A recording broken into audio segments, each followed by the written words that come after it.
APTV journalist 24/7 news channel సమాజ హితం కోసమే మీ ముందుకు వస్తోంది.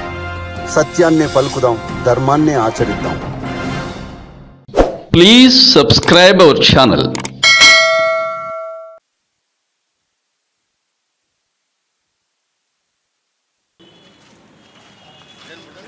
ప్రతిబింబించే ఒక గొప్ప గ్రంథాన్ని ఆవిష్కరించుకునేందుకు ఈ రోజున మనం ఇక్కడికి వచ్చాం. గొప్ప గ్రంథం ఎందుకంటున్నానంటే, ఈ గ్రంథం సుమారుగా 1200 పైచిలుకు పేజీలతో ఉంది. ఈ గ్రంథం అనేక అంశాలను స్పృశిస్తూ అత్యంత అద్భుతంగా రచించారు రచయిత వెంకట్ పూలపాల గారు. ఈ గ్రంథావిష్కరణకు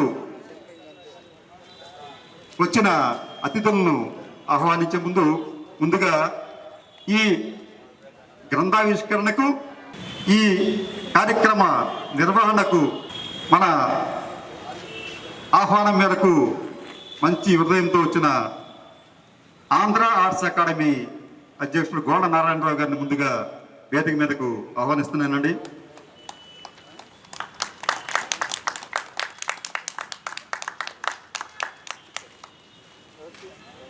ధన్యవాదాలు నారాయణరావు గారు. తర్వాత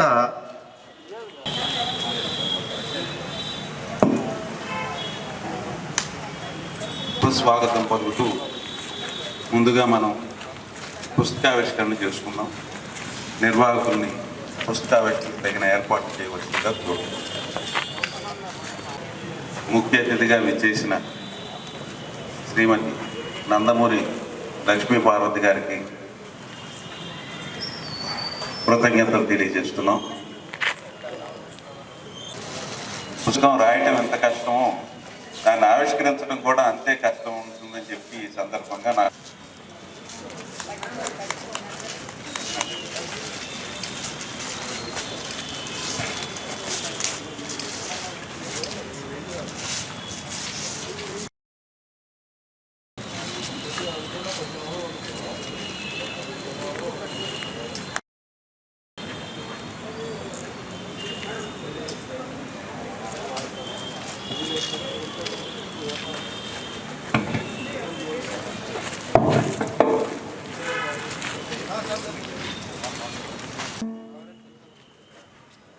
ఒక చిన్న విజ్ఞప్తి. ఈ కార్యక్రమంలో ఈ సభను సుసంపర్శన గురించి కుమారి కళామండపం మనీషా గారు, కుమారి కళామండపం శివగంగ గారు, కుమారి సౌజన్య వస్తువు యొక్క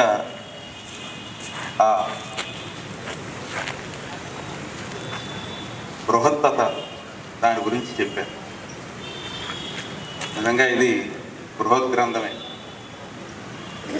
విష్ణురాజు గారి పుస్తకంలో ముందు మాటలు రాస్తూ విశ్వనాథ్ సత్యనారాయణ గారి తర్వాత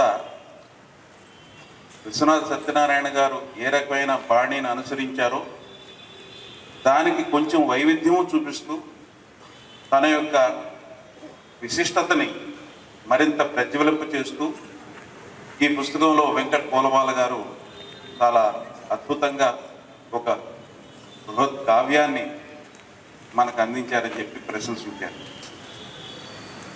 కొన్ని పుస్తకాలు చూడంగానే చదవాలనిపిస్తాయి.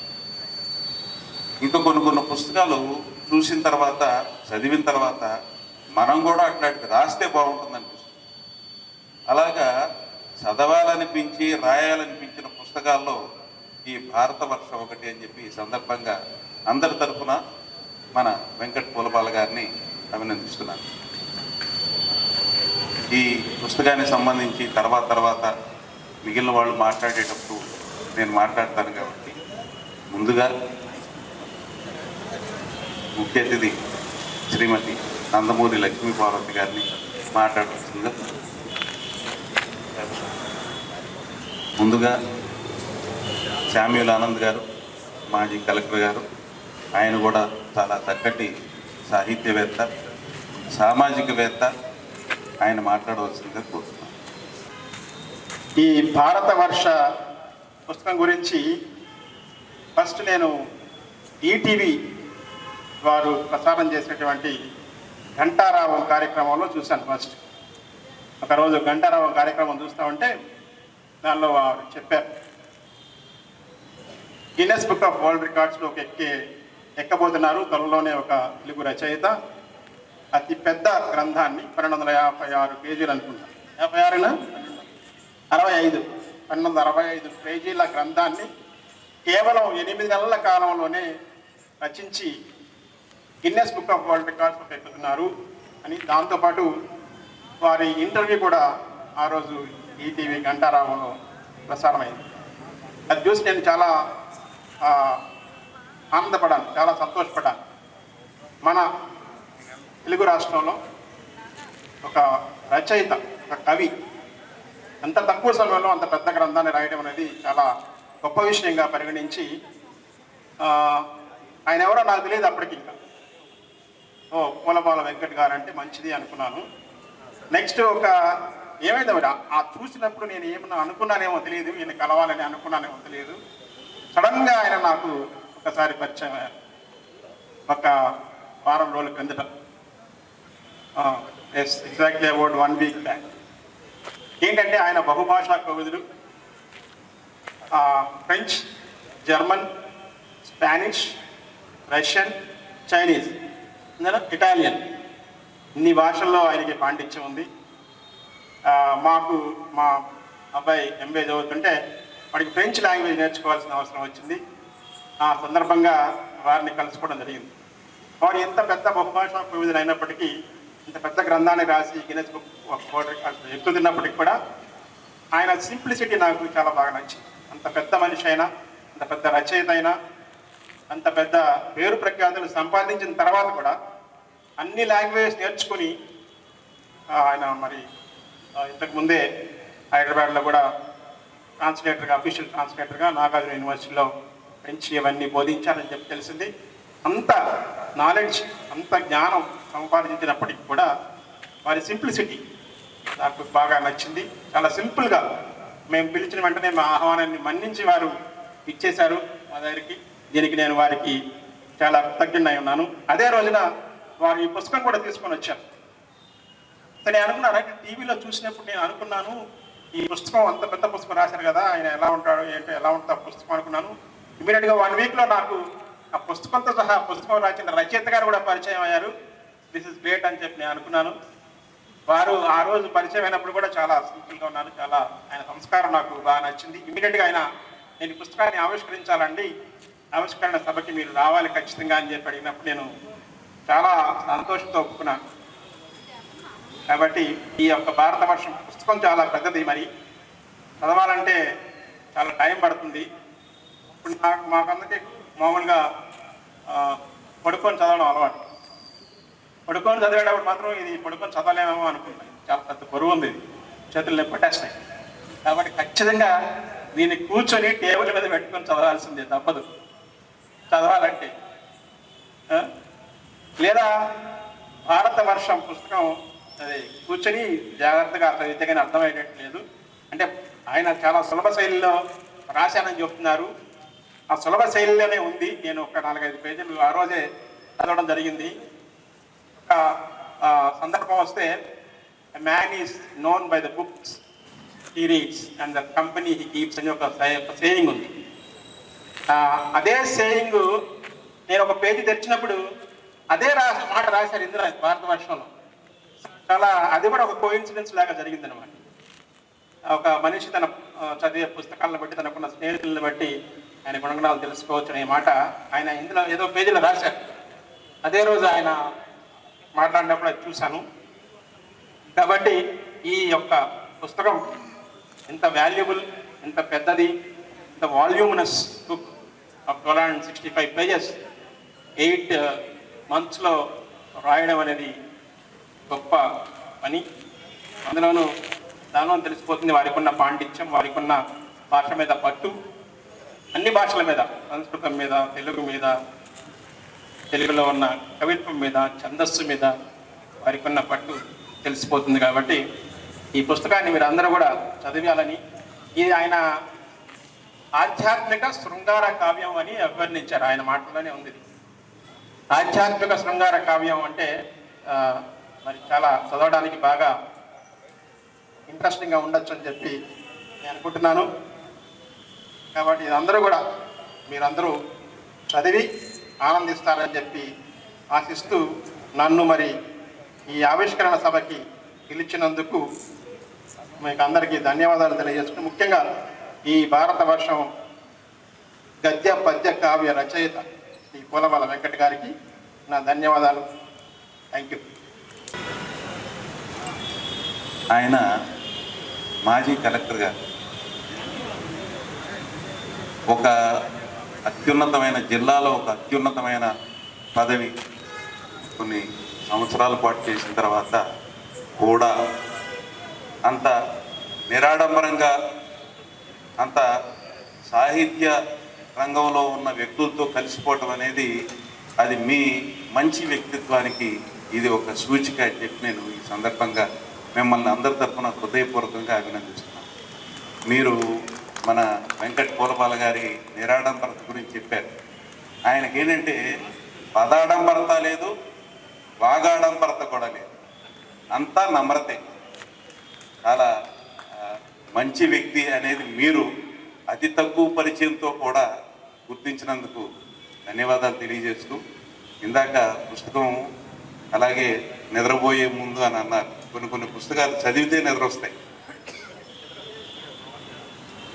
ఇటువంటి పుస్తకాలు మన అలసటను కానీ మన మత్తును కానీ వదిలిస్తాయి. అటువంటి పుస్తకం ఇది. ఒక రకంగా ఏంటంటే మనం కొన్ని వందల సంవత్సరాల క్రితం రాసిన మహాభారతం, రామాయణం ఇటువంటివన్నీ కూడా ఇతిహాసాలు అని చెప్పి ఏ రకంగా అనుకుంటున్నామో, ఇది కొన్ని శతాబ్దాల తర్వాత ఇది కూడా ఒక ఇతిహాసం అవుతుంది, అవ్వాలి అని చెప్పి హృదయపూర్వకంగా కోరుకుంటూ, ఈ రోజున మీరు ఆ పుస్తకం యొక్క శీర్షిక గురించి కూడా అందరికీ చెప్పారు. ఒక ఆధ్యాత్మిక శృంగార కావ్యం అని చెప్పి. ఇప్పుడు ఈ రోజున అందరూ కూడా కొన్ని సినిమాల్లో చూస్తూ ఉంటాం. శృంగారం ఎలా ఉంటుందంటే హీరో హీరోయిన్ ఒకళ్ళనొకళ్ళు చెంపల మీద కొట్టుకుంటూ ఉంటారు. అది వాళ్ళు చూపించే ప్రేమ. ఆ చెంపల మీద కొట్టుకునేటప్పటికి ఆ చెంప అంతా కూడా కమిలిపోతూ ఉంటుంది. అది కమిలిన శృంగారం, ఇది అమలైన శృంగారం. ధన్యవాదాలు. భారతవర్ష ఒక అన్వేషణ నుండి పుట్టిందా,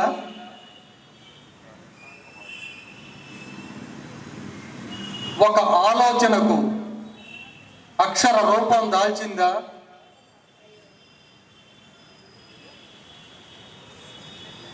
ఏమైనా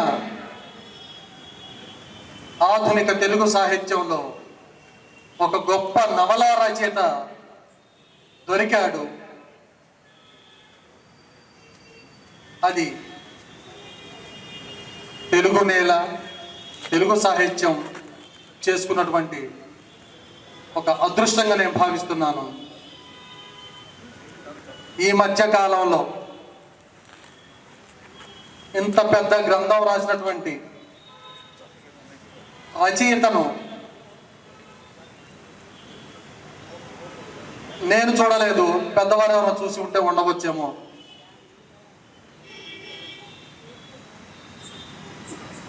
నిజంగా భారతవర్ష నేను అనుకుంటాను రచయిత పూలబాల గారు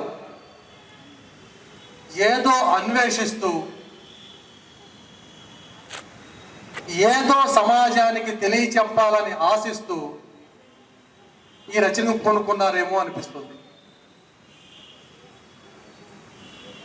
వారు ప్రారంభంలో ఏం ఆలోచించారో తెలియదు, కానీ నవల పరిసమాప్తి అయ్యేసరికి ఒక గొప్ప ఉదాత్త భావనను సమాజానికి అందించారు.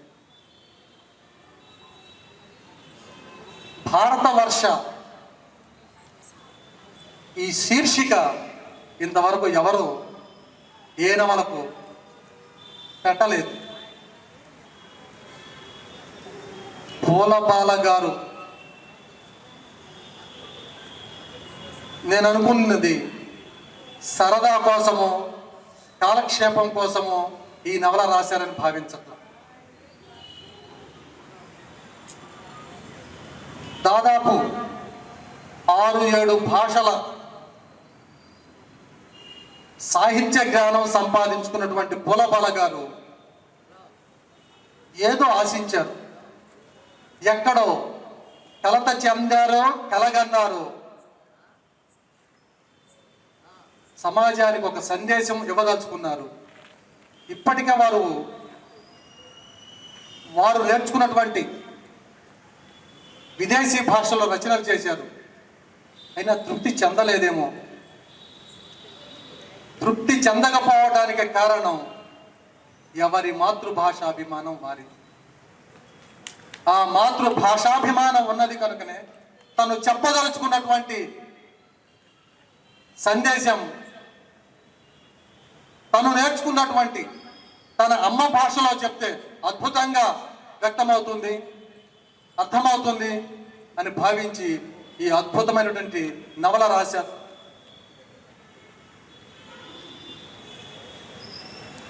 అని నేను భావిస్తున్నాను. కథానాయకుడి పేరు భారతవర్ష. ఈ గ్రంథం పేరు భారతవర్ష. ఈ పుస్తకం తెచ్చి నాకు ఇచ్చినప్పుడు, ఇంత పెద్ద పుస్తకం నన్ను ముందు మాట రాయమన్నారు. నేను దీనికి అంత సమర్థుడిని కాదేమో, సరే పెద్దవాళ్ళు ఉన్నారు పరిచయం చేస్తానని ముగ్గురు పేర్లు చెప్పాను. రిటైర్ అయినటువంటి విశ్వవిద్యాలయ ప్రొఫెసర్ల పేర్లు చెప్తే, సార్ మీరు రాస్తే సంతోషిస్తాను, నా కోరిక మీరే రాయాలని. మరి నా గురించి వారికి ఎవరు చెప్పారో తెలియదు. అయితే మాకు ప్రబలా కిషోర్ గారని ఒక డిగ్రీ కాలేజీ వ్యవస్థాపకులు అధ్యక్షులు నాకు పరిచయం, వారికి పరిచయం అట. అలా మా ఇద్దరికి పరిచయం కలిగింది. ఈ పుస్తకం చూసిన తరువాత ఇంత పెద్ద పుస్తకాన్ని వెంటనే రాయలేనండి అంటే, మీకు కావలసినంత టైం తీసుకోండి అన్నారు. కావాల్సినంత అంటే 3-4 నెలలు తీసుకుంటారంటే మీకు ఇబ్బంది కదండి, ఒక 10 రోజుల్లో ఇస్తాలేండి అన్నాను. ప్రారంభం కొద్దిగా ఆసక్తితో కొంత భయంతో మొదలెట్టాను.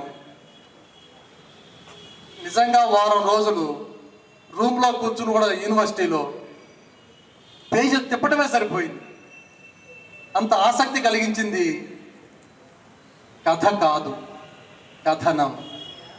కథ మామూలే, స్టోరీ చిన్నది మామూలే, కానీ కథనం అన్నదే నడిపించిన తీరు అది చాలా అద్భుతం.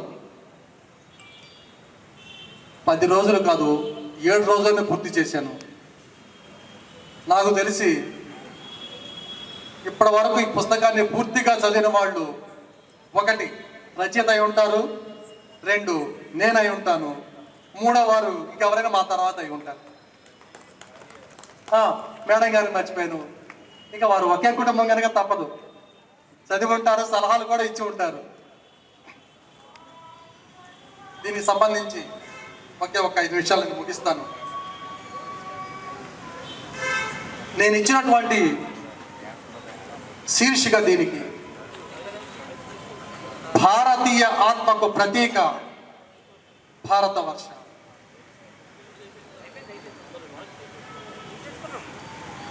ఇది చెప్పడానికి, నా చేత చెప్పించడానికి ముందు పుస్తకంలో ఆ దమ్ము ఉండాలి.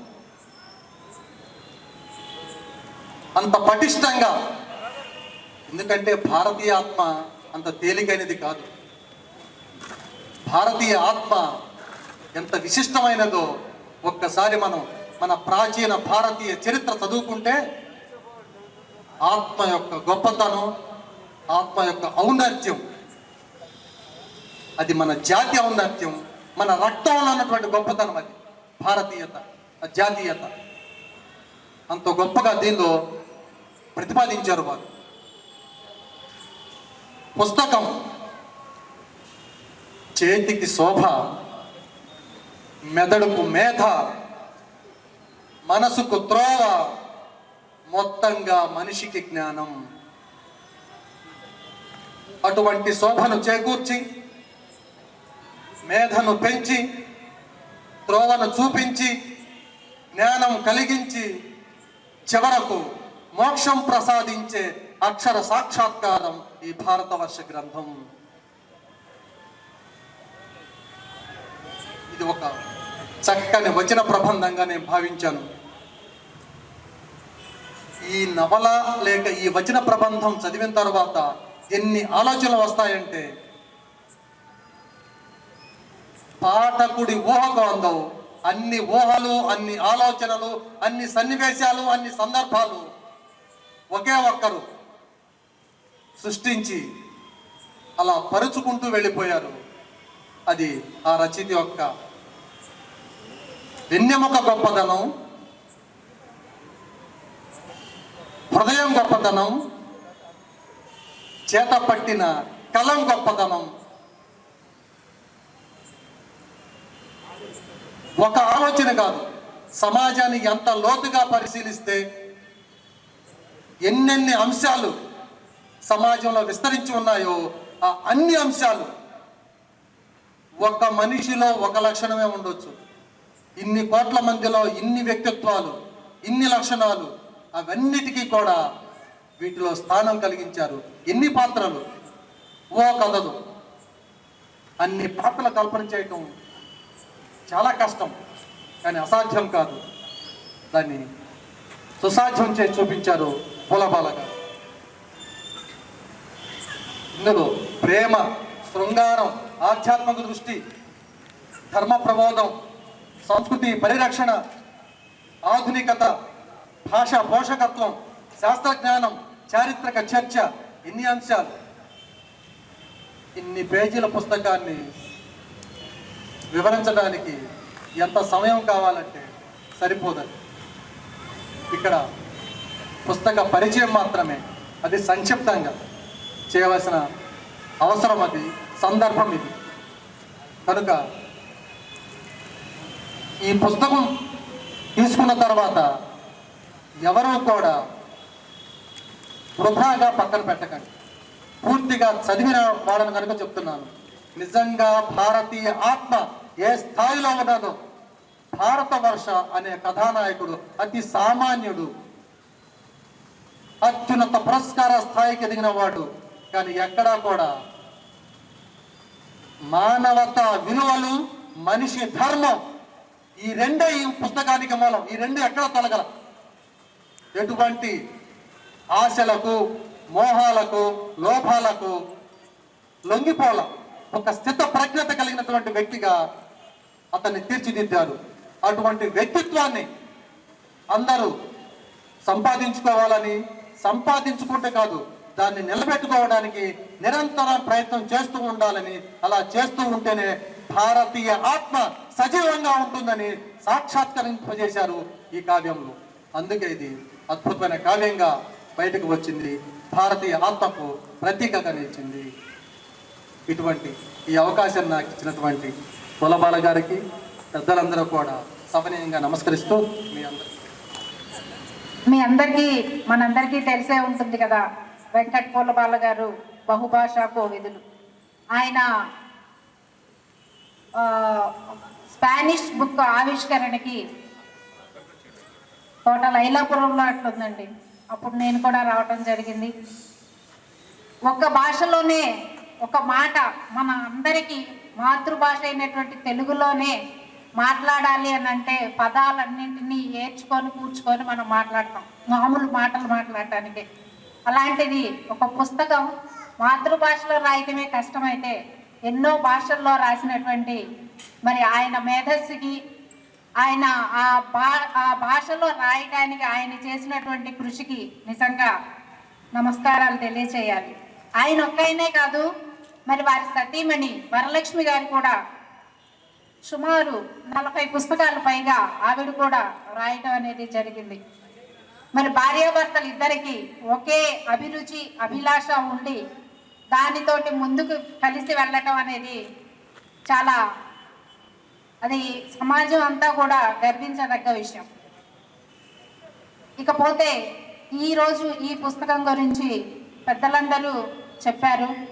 నేనైతే ఇంకా చదవలేదండి. కానీ ఆయన పుస్తకం రాయటానికి ఆయన చేసినటువంటి కృషి, పట్టుదల, ఇవన్నిటికీ కూడా మనం అందరం కూడా అభినందనలు తెలియజేయాల్సిన అవసరం ఉంది. అలాగే చిన్నప్పుడు ఎప్పుడో చదువుకున్న ఒక చిన్న ఇది గుర్తొస్తూ ఉంది. రాజు జీవించేవాడంట. రాజు జీవితం అయిపోయిన తర్వాత ఆయన రాళ్లల్లో, ఆయన శిలాఫలకాల మీదే ఆయన జీవిస్తాడు. కానీ ఒక మంచి కవి, సుకవి అనే ఆయన ప్రజల నాలుకల ఎందే జీవిస్తాడు అనేది మనం చిన్నప్పుడు ఎప్పుడో చదువుకున్న ఒక ఆర్యోక్తి. సో అలాగే వెంకట పూలబాల గారు కానీ, వారి సతీమణి గారు కానీ, ఇలాగే ఆయన తలుచుకున్నటువంటి మంచి విషయాలన్నింటినీ కూడా ఇలా పుస్తక రూపంలో చెప్పగలగటం అనేది ఒక అద్భుతమనే చెప్పాలి. ఈ అవకాశం నాకు ఇచ్చినందుకు అందరికీ కూడా మరొకసారి ధన్యవాదాలు తెలియజేసుకుంటూ సెలవు తీసుకుంటాను. వేదిక నలంచిన పెద్దలందరికీ నమస్కారం. Telugu Samskrita academy chairperson doctor Nandamuri Lakshmi Parvathi గారికి, ఆంధ్ర ఆర్ట్స్ అకాడమీ అధ్యక్షుడు శ్రీ గోడ నారాయణరావు గారికి, మా స్నేహశీలి దయా హృదయులు గుడివాడ రామారావు గారికి, మారుతి మహిళా అకాడమీ అధ్యక్షురాలు సునీత గారికి, ఈ గ్రంథంలో ఉన్న గీతాలను వీణుల విందుగా ఆలపించిన కుమారి శ్రీవల్లికి, కళాకారులందరికీ హృదయపూర్వక నమస్కారములు. నా ప్రియమిత్రుడు ఫుగ్రేవ్ వెంకట ప్రసాద్ రచించిన భారతవర్ష పుస్తక ఆవిష్కరణకు నన్ను ఈ ఊర్లోనే ఉన్నానని గుర్తించి, ఈ మధ్యలోనే కలిసి వెళ్ళండి వాడిని. నేను గత 3 నెలల నుంచి నేను వాడు చిన్నప్పటి నుంచి బాగా క్లాస్మేట్స్. చిన్నప్పుడు అంటే బాల్య స్నేహితులు అనుకోండి. మేమిద్దరం పార్వతీపురంలో చదువుకునేవాళ్ళం. అండ్ ఇప్పుడు నన్ను ఈ కార్యక్రమానికి ఆహ్వానించినందుకు చాలా సంతోషంగా ఉంది. వీడు చిన్నప్పటి నుంచి మా స్కూల్లో ఉన్నప్పటి నుంచే కథలు, పద్యాలు అటువంటివి పాడతా, మా మీద కూడా చిన్న చిన్న చెలవుకులు విసిగిస్తూ ఉండేవాడు. అప్పటి నుంచే మాకు వాడు చాలా అభిమాని అయిపోయాడు.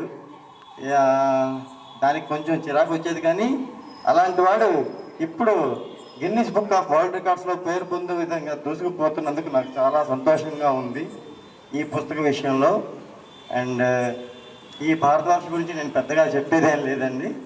చదివి అర్థం చేసుకున్నప్పుడే భారతవర్షకు విలువ ఉంటుంది. లేకపోతే అట్టి చదువురికి తేడా ఉండదు. కావున చదివి అందరూ ధరించాలని నా అభిలాష. ఈ అవకాశం నాకు ఇచ్చినందుకు ధన్యవాదాలండి. Thank you. భారతదేశం గొప్పతనం గురించి మొత్తము వేదకాలం నుంచి ఈనాటి వరకు కూడా చరిత్ర అంతా తీసుకున్నారేమో. ఆ సంస్కృతి, సంప్రదాయాలు, భాష, పుట్టుపూర్వోత్తరాలు, అదేవిధంగా ఆనాటి సామాజికమైనటువంటి విధులు, ఇవన్నీ ఉంటాయేమో. భారతీయ సంపూర్ణ సాహిత్య స్వరూపం లేదా భారతీయ సంపూర్ణమైన సంస్కృతి, సాంప్రదాయ వైభవాలు అన్నీ ఉంటాయేమో అనుకున్నాను. కానీ చాలా ఆశ్చర్యం అనిపించింది. నేను ఈరోజు మాత్రమే వెతికితే నా ఆఫీస్లో దొరికింది. వారు ఎప్పుడో ఇచ్చారు పుస్తకం. నిజంగా దురదృష్టం నేను చదవలేకపోవటం అనేది. ఈరోజు ఆ పుస్తకం తీసి చదువుతుంటే చాలా ఇంట్రెస్ట్, చాలా అభిరుచి అనిపించింది, ఎంతో ఆహ్లాదంగా అనిపించింది. ఎందుకంటే చాలా రోజుల తర్వాత ఒక గ్రాంధిక భాషలో రచించినటువంటి ఒక గొప్ప పుస్తకం మళ్ళీ ఈ విధంగా భరతవర్ష రూపంలో బయటికి రావడం అనేది హృదయపూర్వకంగా పూలబాల గారిని నేను మనస్ఫూర్తిగా అభినందిస్తున్నానండి. ఇప్పటి వరకు కూడా మనకి గిడుగు రామూర్తి పంతులు గారి ఉద్యమం తర్వాత, భాషా ఉద్యమం తర్వాత అంతా కూడా వ్యవహార భాషలోనే వస్తూ ఉంది. వ్యవహార భాష ఇంకెంత దిగజారిపోయిందో కూడా అందరికీ తెలుసు. కేవలం పద్య కవిత్వం ఒక్కటి మాత్రమే పాపం ఛందస్సునంటి పెట్టుకొని నేను కాపాడుతున్నాను ప్రాచీనమైనటువంటి భాషా సౌరభాన్ని, భాషా సంస్కృతిని. అందువల్ల మిగిలిన మీరు ఎట్లా పోయినా నాకేమీ ఇబ్బంది లేదు, నా దారి నేను ఇలాగే ఉంటాను అని చెప్పి అంటు పెట్టుకొని ఒక్క పద్యం మాత్రమే మన ప్రాచీన సాహిత్యాన్ని, ఆ సాంప్రదాయాన్ని నిలబెడుతూ వచ్చింది. దాన్ని ఆధునికమైనటువంటి పోకళ్ళతో, అన్నిటికంటే ఆశ్చర్యం ఏంటంటే ఆయన రచించినటువంటి భరతవర్ష పుస్తకంలో ఏదైనా ఒక పౌరాణిక పాత్రలు ఉన్నాయా? పురాణ పాత్రలు ఎవరైనా ఉన్నారా? రాక్షసులు, లేకపోతే దేవతలు, లేకపోతే యుద్ధాలు, ఇవన్నీ ఉన్నాయా? అవి లేవు. పోనీ ఒక చారిత్రకమైన నేపథ్యం ఉందా? రాజులు, వాళ్ళ మధ్య జరిగినటువంటి యుద్ధాలు, లేదా ఒక మహనీయులు లేకపోతే ఈ మత ప్రవర్తకులు మత ప్రవక్తలు, తర్వాత మత స్థాపకులు ఇలాంటివి ఏమన్నా ఉన్నాయంటే ఏమీ లేవు. కేవలం ఒక సామాన్యమైనటువంటి సాంఘిక, అది కూడా ఆధునిక కాలంలో ఇప్పుడున్నటువంటి వర్తమాన సమాజంలో ఉండేటువంటి పాత్రల్నే తీసుకొని ఇదే ఆధునికతను ఎక్కడా కూడా పోనివ్వకుండా ఇదే సెల్ ఫోన్లు, ఇవే సినిమాలు, లేకపోతే ఇంక ఇవే నెట్, ఇలాంటివన్నీ కూడా ఈ మధ్య వాటికి కూడా తెలుగు పదాలు ఈనాడు వాళ్ళు కనిపెట్టారు. అవి అర్థం కాక వస్తున్నారు కొంతమంది. ఇలాంటి అటువంటి భాషనే తీసుకొని ఆయన మరి ఒక పౌరాణికమైనటువంటి ఒక నవల లేదు, ఒక ప్రబంధ సాహిత్య ధోరణిలోను లేదు, ఒక కావ్య ధోరణిలోను ఒక ఆలంకారికమైన భాషను కూడా తగ్గకుండా కావ్య లక్షణాలతో కావ్యం యశసే అర్థకృతే వ్యవహార విదే శివేతరక్షతయే సజ్జ పర నిర్వృతో కాంతా త్రయోపదేశ యుగే అని చెప్పి కావ్య లక్షణాల గురించి చెప్పాడు. ఆ కావ్య లక్షణాలు ఎందుకు కావ్యం అంటే సమాజ హితం కోసమే రాయబడతాయి. పుస్తకాలన్నీ కూడా యశస్సే కీర్తి కోసం, అర్థకృతే డబ్బు కోసం, మా రెండింటి కోసం ఆయన రాయలేదనేది అర్థం అవుతా ఉంది. ఆయన డబ్బు కోసం ఆయనే డబ్బు ఖర్చు పెట్టుకొని పుస్తకం ప్రింట్ చేసుకోవాల్సినటువంటి ఆయనే కాదు, ఈ రోజున్న పరిస్థితి కవులు రచయితలు అందరికీ కూడా అదే దుస్థితిలో ఉన్నారు. కష్టపడి 1,00,000 రూపాయలు పెట్టి 10,000 కాపీలు పుస్తకం ప్రింట్ చేసి ఇస్తే ఆ పుస్తకాల షాప్ వాళ్ళకి ఇస్తాం, అమ్మింది ఏదో డబ్బులు ఇస్తారేమో అని, ₹1 మనకు రాదు. అందువల్ల ఒక నిరుత్సాహం ఎందుకు తెలుగు రచయితల్లో ఎందుకు వస్తూ ఉంది అంటే ప్రోత్సాహం తగ్గిపోయింది. మరి ఒకవైపు ఏమో ప్రచురణ భారం వ్యయం చాలా పెరిగిపోయింది. ఇలాంటి పరిస్థితుల్లో ఒక కొత్త పుస్తకం రాయాలనే ఆసక్తి కూడా రోజు రోజుకు తగ్గిపోతూ ఉంది.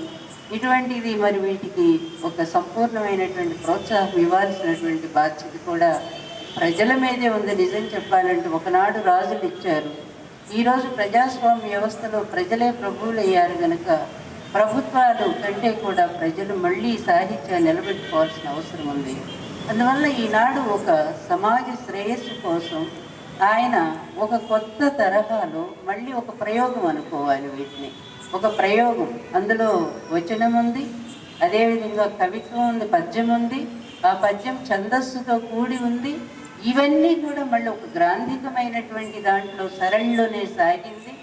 ఈ హారాన్ని ఇలాగే నడిపించుకుంటూ పాత్రలు చూస్తేనేమో చాలా సాధారణమైనటువంటి వ్యక్తులు, చదువుకునేటువంటి పిల్లలు, కాలేజీలో చదువుకునే పిల్లలు, మళ్ళీ వాళ్ళ ఫ్యాషన్లు, వాళ్ళ పోకళ్ళు, ఇవన్నీ కూడా ఒక పద్య వృత్తంలో నడిపించుకుంటూ రావటం అనేది అది ఎంత కష్టమైనటువంటి విషయం అంటే అది నాట్ సో ఈజీ. చాలా చాలా కష్టమైనటువంటి వారు చేసిన పరిశ్రమ ఈ పుస్తకం మీద. ఇది రాయటానికి ఆయన కేవలం 8 నెలలు మాత్రమే తీసుకున్నారని చదివాను. అంటే విశ్వనాథ సత్యనారాయణ గారు కూడా 1000 పడగల నవల ఆయన, నేను ఫస్ట్లో అప్పుడు చాలా కాలేజీ చదువుకునే రోజుల్లో ఆ నవల చదవాలని, కానీ కొనాలంటే బాగా కష్టంగా ఉండేది మాకు ఆ రోజుల్లో. చేతిలో డబ్బులు ఉండేవి కాదు. మా నాన్న పావలా ఇచ్చేవాడు నేను కొనుక్కోమని చెప్పి. పావలా పుస్తకాలు ఇలా వస్తాయి నాకు. అట్లాంటి రోజుల్లో నేను లైబ్రరీకి వెళ్ళి నేను చదవాలనుకునే పుస్తకాలన్నీ చదివేదాన్ని. అది కొంత అర్థం చేసుకునేంత వరకు కూడా చాలా కష్టపడ్డాను నేను 1000 పడగల నవల. ఆ తర్వాత లోపలికి వెళ్ళిపోయిన తర్వాత అదొక నారికేళ పాకమే అనుకోవాలి. పాకాలు ఉన్నాయి కదా, అందులో జీడిపాకం కాదు, వీటిల్లో ఉండేది నారికేళ పాకం. అంటే కొబ్బరి నమలగా దాని రుచి అప్పుడు తెలుస్తుంది. అలాగే ఒక సాహిత్యం కూడా మధిస్తేనే దాని స్వారస్యం ఏంటో అర్థమైనప్పుడు ఒక దివ్యమైనటువంటి ఆనందం. ఇందాక మా కృష్ణారావు గారు చెప్పారే ఆత్మ అని. ఆ ఆత్మ అంటే ఆత్మానందం అంటాం. మనసుకు సంబంధించింది సుఖమైతే ఆత్మకు సంబంధించింది ఆనందం. అటువంటి ఆనందం కేవలం మంచి పుస్తక పఠనంలోనే వస్తాయి. మీరు ఒక సినిమా చూసినా అది కాసేపు ఉంటుంది, లేదా 2 రోజులు గుర్తుపెట్టుకుంటారు. అదేవిధంగా టీవీల్లో వచ్చే అయితే చెప్పే పనే లేదు.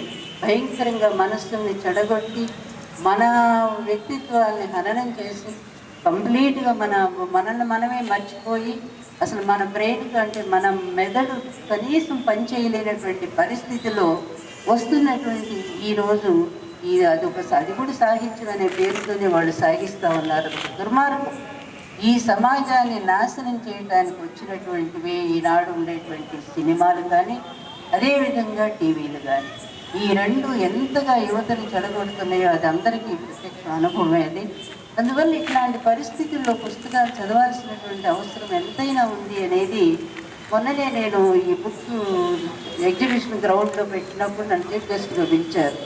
ఆ గ్రౌండ్లో నేను మాట్లాడేటప్పుడు ఇదే చెప్పాను నేను.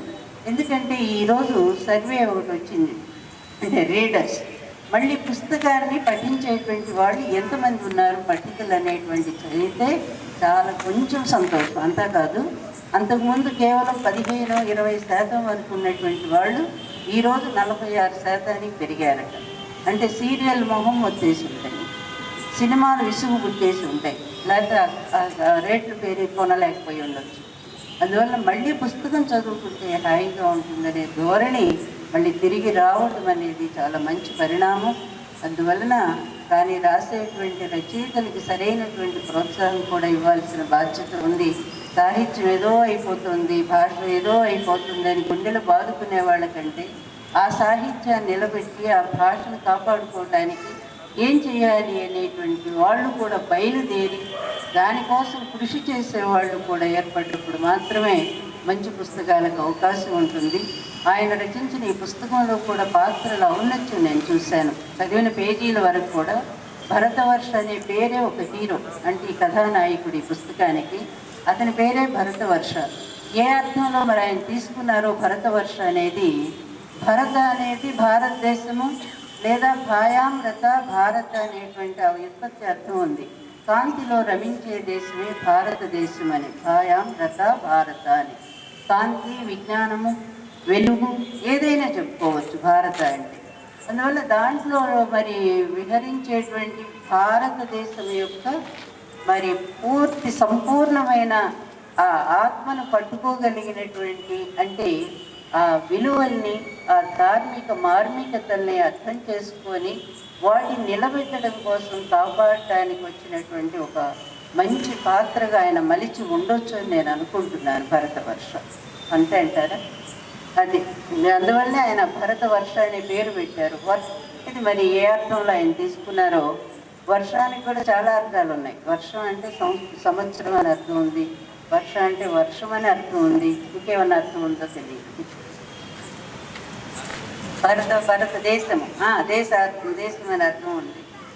అందువల్ల అంటే సంపూర్ణమైనటువంటి భారతీయ ఒక దాని విశ్వాసాలని, సంస్కృతిని, ఆ సాంప్రదాయ వైభవాలన్నింటినీ కూడా ఆయన బహుశా పాత్రలో పొదిగించి మనకి అమూల్యమైన ఒక వరంగా అందించి ఉండొచ్చు.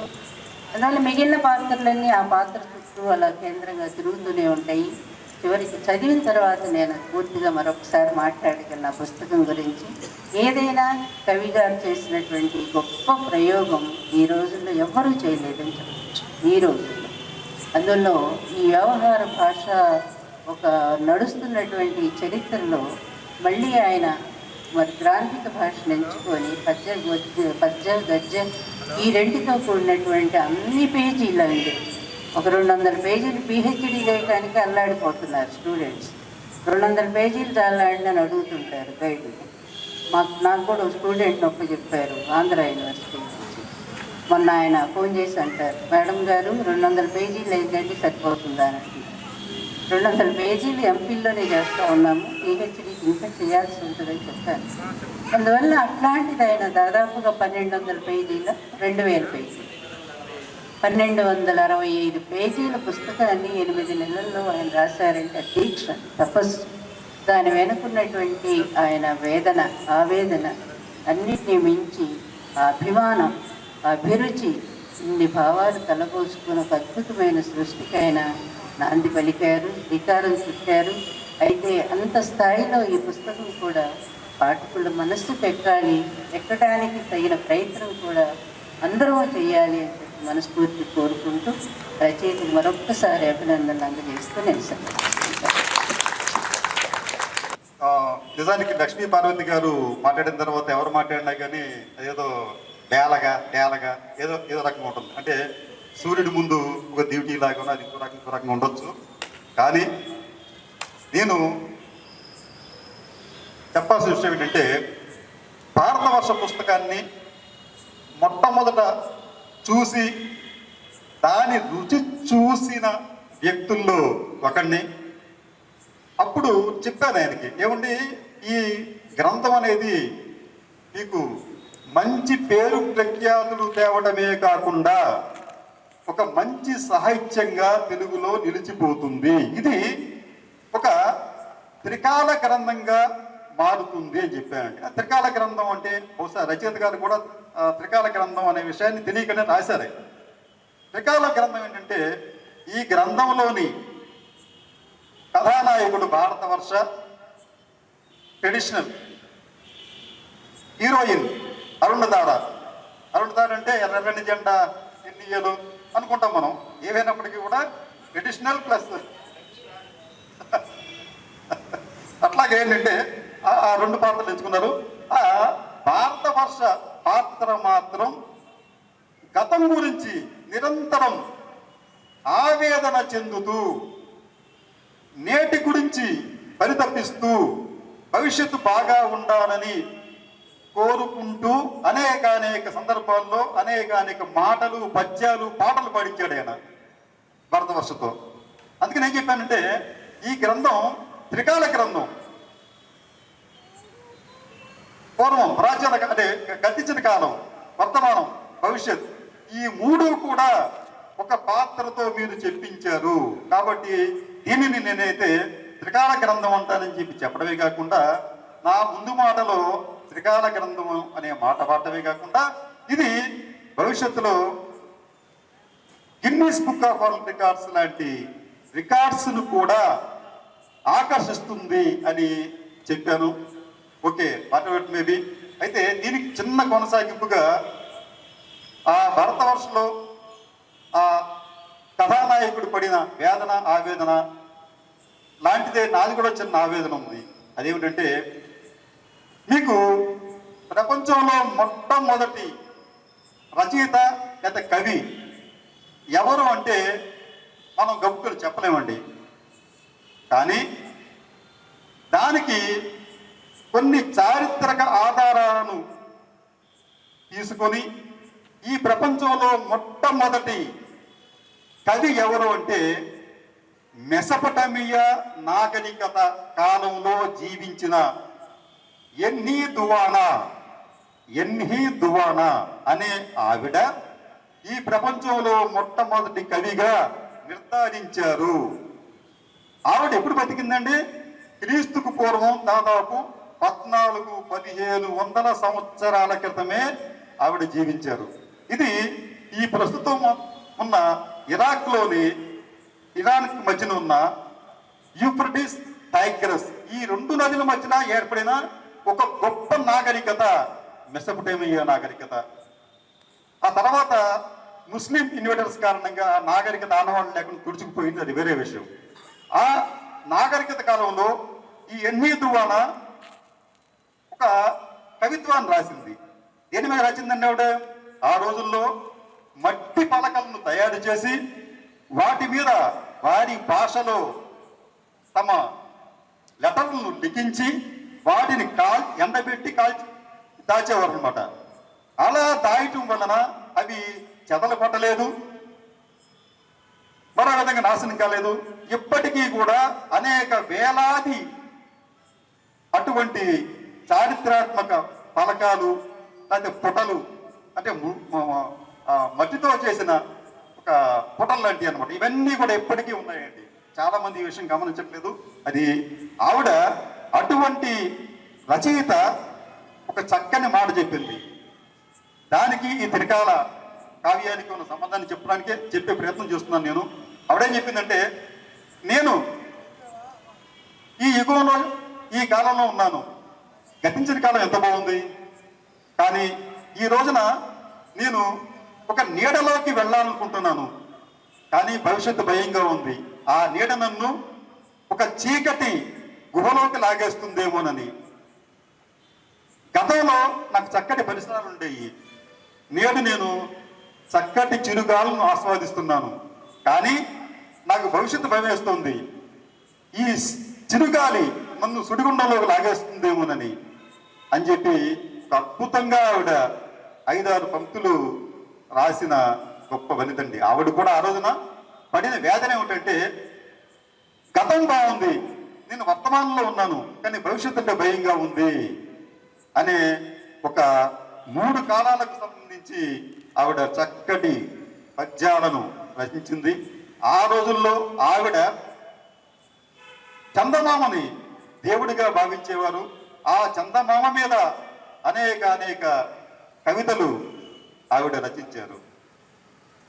ఇటువంటి గొప్పతనం అనేది ఇవాళ కాదండి, మనకి 100 సంవత్సరాల క్రితం ఉంది. మంచి కవిత్వం అనేది ఇవాళ కొత్తగా పుట్టింది కాదు. అది ఇది అమెరికా లేకపోతే యూరోప్ ప్రాంతాల్లో నాగరికత, మాది ఎంతో గొప్ప నాగరికత, టెక్నాలజీ ఎంతో పెరిగవని చెప్పి అన్నారు. కానీ ఆ కాలంలో ఇటువంటి రచయితలు లేరు, ఇటువంటి రచనలు కూడా లేవు. ఈ విషయం చెప్తూ ఆ కాలానికి ఈ కాలానికి మధ్య ఇంకో చిన్న విషయం చెప్పి నేను ముగిస్తానండి.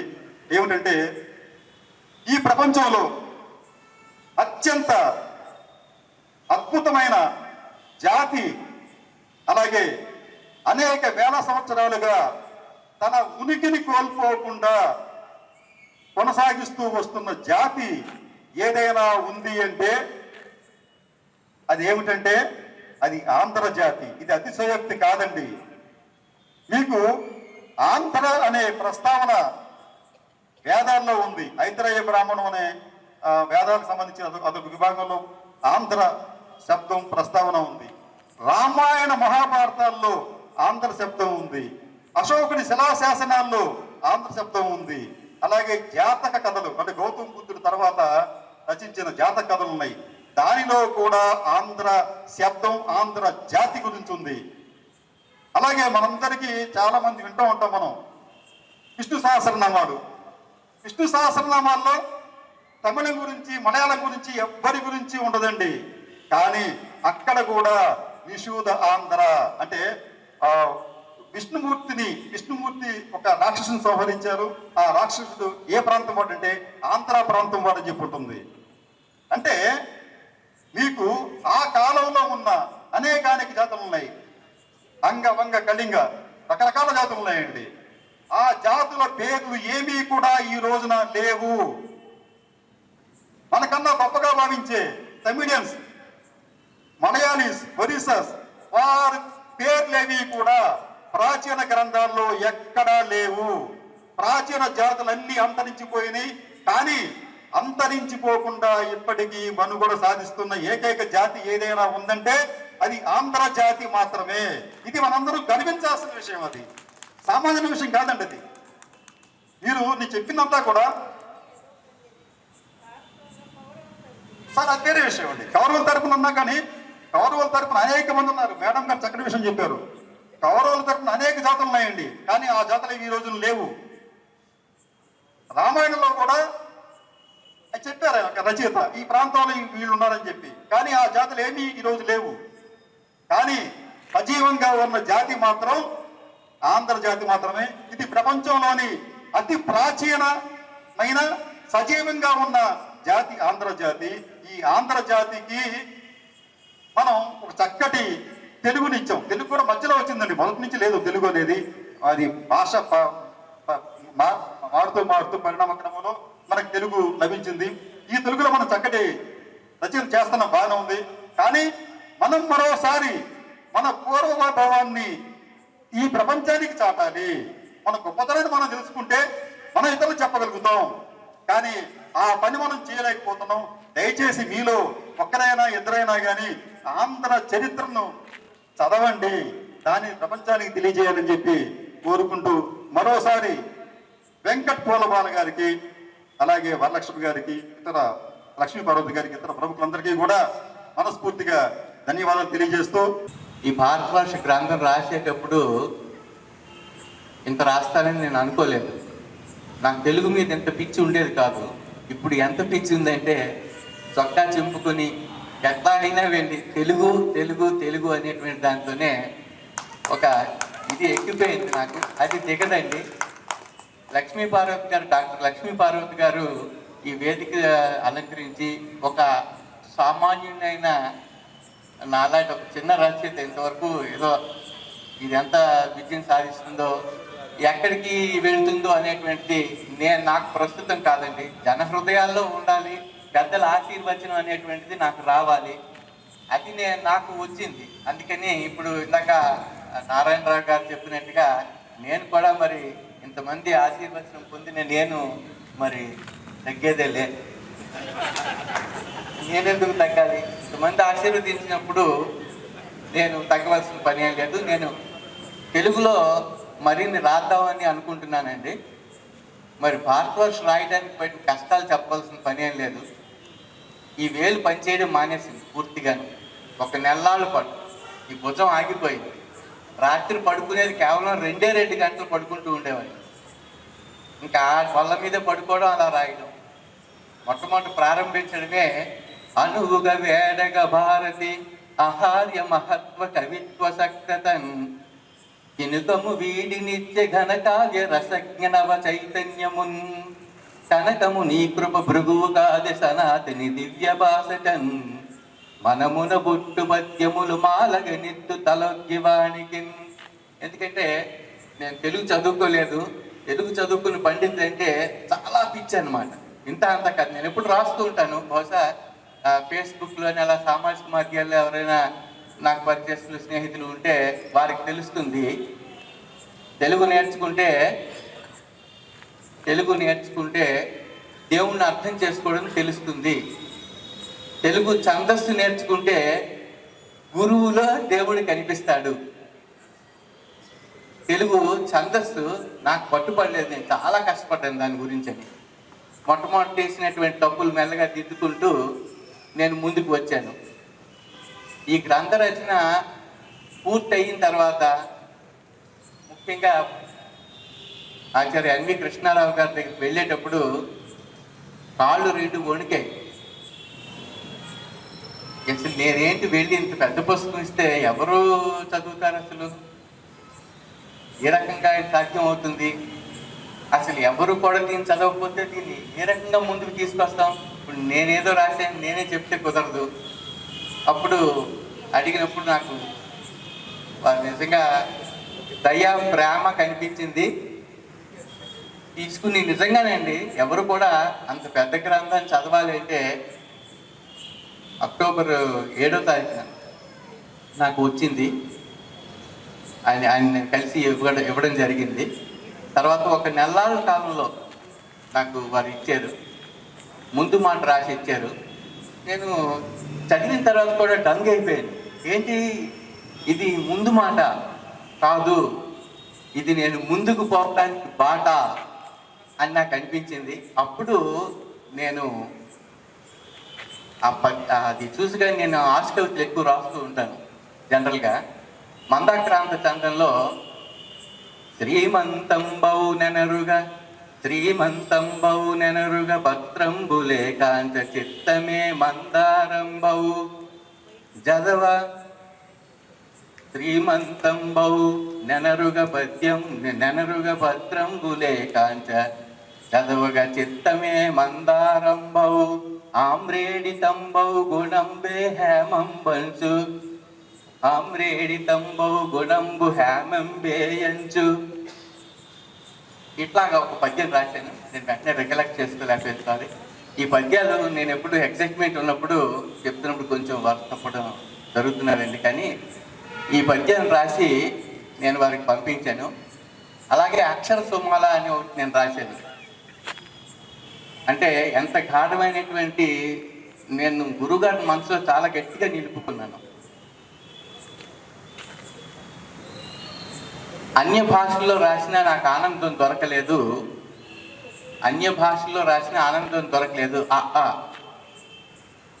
ఇప్పుడున్న ఈ ఆనందం వర్ణించడానికి నాకు మాటలు లేవు. ఇప్పుడున్న ఉన్న పళంగా ఆశకవితలు ఎన్నో చెప్పినా ఇప్పుడు ఊహించాలన్నా ఏమీ కూడా నాకు దొరకటం లేదు. ఋషి వంటి మీ కరస్పర్శ తగిలి ఈ గ్రంథం రూచంతం మారింది. ఇది ఎందుకు రాశానంటే తప్పులు ఎట్లా ఉన్నాయి, ఎలా సవరించుకోవాలో చెప్పారు ఒక 2 మాటలు. తర్వాత ఏఏఐ అంటే ఎగ్గులు ఏరుకొనడం అంటే కడుక్కుని పోవడం, వరద ప్రవాహంలో కొట్టుకుపోవడం. ఎగ్గులు ఏరుకొని గ్రంథము మీరు ఇచ్చిన ప్రోత్సాహం నాకు ఔషధంగా పనిచేసింది, గ్రంథం ఎంతో అభివృద్ధి చెందింది అని వారికి నేను తెలియజేశాను. అంతా ఎత్తైన అంతా ఎత్తైన కదా, అంతా ఎత్తు అంటే ఎత్తు కదా, అంతా ఎత్తు అంటే చాలా సొంపైన. అంతా ఎత్తైన మీ ముందు మాట నాకు అందు మాట అని చెప్పి రాస్తూ శ్రీమంతంబావు అని మందాక్రాంత చందంలో ఉండేటువంటి ఒక పద్యాన్ని నేను రాశాను. సంస్కృతంలో వాల్మీకి రాసినటువంటి ఎక్కువగా ఆయన ఆ ఛందస్సుని తీసుకున్నారు. ఆ ఛందస్సులో పద్యం రాయడం నేను చాలా కష్టంగా భావించాను, చాలా కష్టమైనటువంటిది. నేను గురువు గారికి ధన్యవాదాలు చెప్పుకోవడానికి ముఖ్యంగా ఆసక్తి చూపిస్తున్నాను తప్ప గ్రంథం గురించి చెప్పాలి అంటే ఇది ఒక ప్రేమకు సంబంధించినటువంటి కథ, కుటుంబ సంబంధాలు అలాగే స్నేహ బంధాలకి సంబంధించినటువంటి కథ అండి ఇది. ఒక వ్యక్తి తెలుగు భాష మీద అమితమైన ప్రేమను పెంచుకుని ఆ తెలుగుని అందరికీ కూడా వ్యాపింపచేస్తూ ఉంటాడు. ఆ తెలుగు భాష ఆ జడిలోని ఆ ప్రవాహంలోకి అందరూ కూడా వచ్చి ఆ సుడి ఉంటుంది చూడండి, అందులో తిరుగుతుంటారు. ఇప్పుడు మనం ఒక ట్రెండ్ క్రియేట్ చేస్తున్నాం, ఆ ట్రెండ్లో అందరూ ఉంటున్నట్టుగా ఈ తెలుగు అనేటువంటి ఒక ట్రెండ్ క్రియేట్ చేయడానికి ఎంతో ఆయన శ్రమ పడతాడు. అది అక్కడ ముఖ్యంగా జరుగుతున్నటువంటిది అనమాట. ఇప్పుడు డాక్టర్ లక్ష్మీపార్వతి గారు చెప్పినట్టుగా ఒక మాట నేను చెప్పదలుచుకున్నాను, అయిపోయింది, ముగించేస్తున్నానండి. ఇప్పుడు సినిమా గురించి చెప్పారు కాబట్టి నేను ఏ బాధతో రాశాను ఇది అంటే, ముఖ్యంగా మాతృభాష మన భాష మనకి కష్టంగా ఉంది అంటున్నారు, చాలా భారంగా ఉందండి, భారతవర్ష అని అనడం చాలా కష్టంగా ఉందండి, ఇంకా ఏదైనా చిన్నది ఉంటే బాగుంటుంది, ఎందుకు రాశారండి, ఇక్కడ ఉండడం ఏంటండి, మీరు ఇంకో చోటకి ఎక్కడికైనా పోవచ్చు కదా, ఇట్లాంటి మాటలు చాలా వచ్చాయి. కాకపోతే మనం ఏంటంటున్నాం అంటే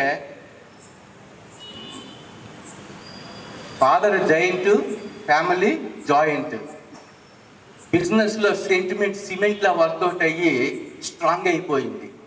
ఇలా మనకి సంభాషణ ఉన్నప్పుడు she is a ruthless, merciless, hard core, stone hearted women అంటున్నప్పుడు అవి తెలుగు వాళ్ళకి ఏమీ కష్టంగా లేవా? ఆ పదాలు అంత సులభంగా ఉన్నాయా? అంతలా ఇంగ్లీష్ని చొప్పించడం తెలుగును అవమానించినట్లే నేను భావిస్తున్నాను. ఎవరట్లా అనుకున్నా నేను తెలుగును కొంచెమైనా గౌరవం ఇచ్చి అంత ఏసడించేసి పక్కన పడేసి హ్యాపీగా జాలీగా ఎంజాయ్ చేయరా? ఏమన్నా ఇందులో ఏమన్నా అసలు తెలుగు ఏమైనా ఉందా? ఈ విషయాలన్నీ నన్ను బాగా ఇబ్బంది పెట్టి తెలుగులో రాయాలి, అచ్చ తెలుగే రాయాలని విపరీతంగా పట్టుబట్టి రాశానండి. అది నాకు ఈ అవకాశం కలిగజేసినందుకు పెద్దలందరికీ కూడా ధన్యవాదాలు.